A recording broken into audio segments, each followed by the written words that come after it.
Sa malayong lugar ako'y natutong tumibay, luhay kasama sa bawat paalam.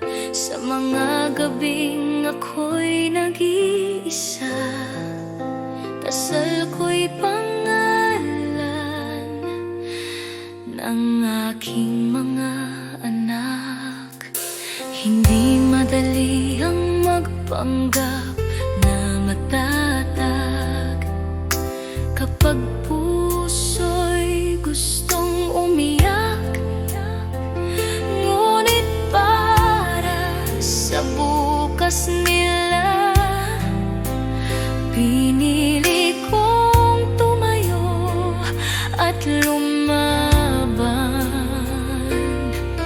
Hindi man nila nakikita,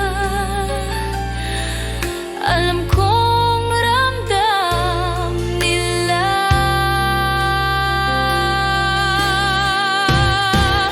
Sa katahimikan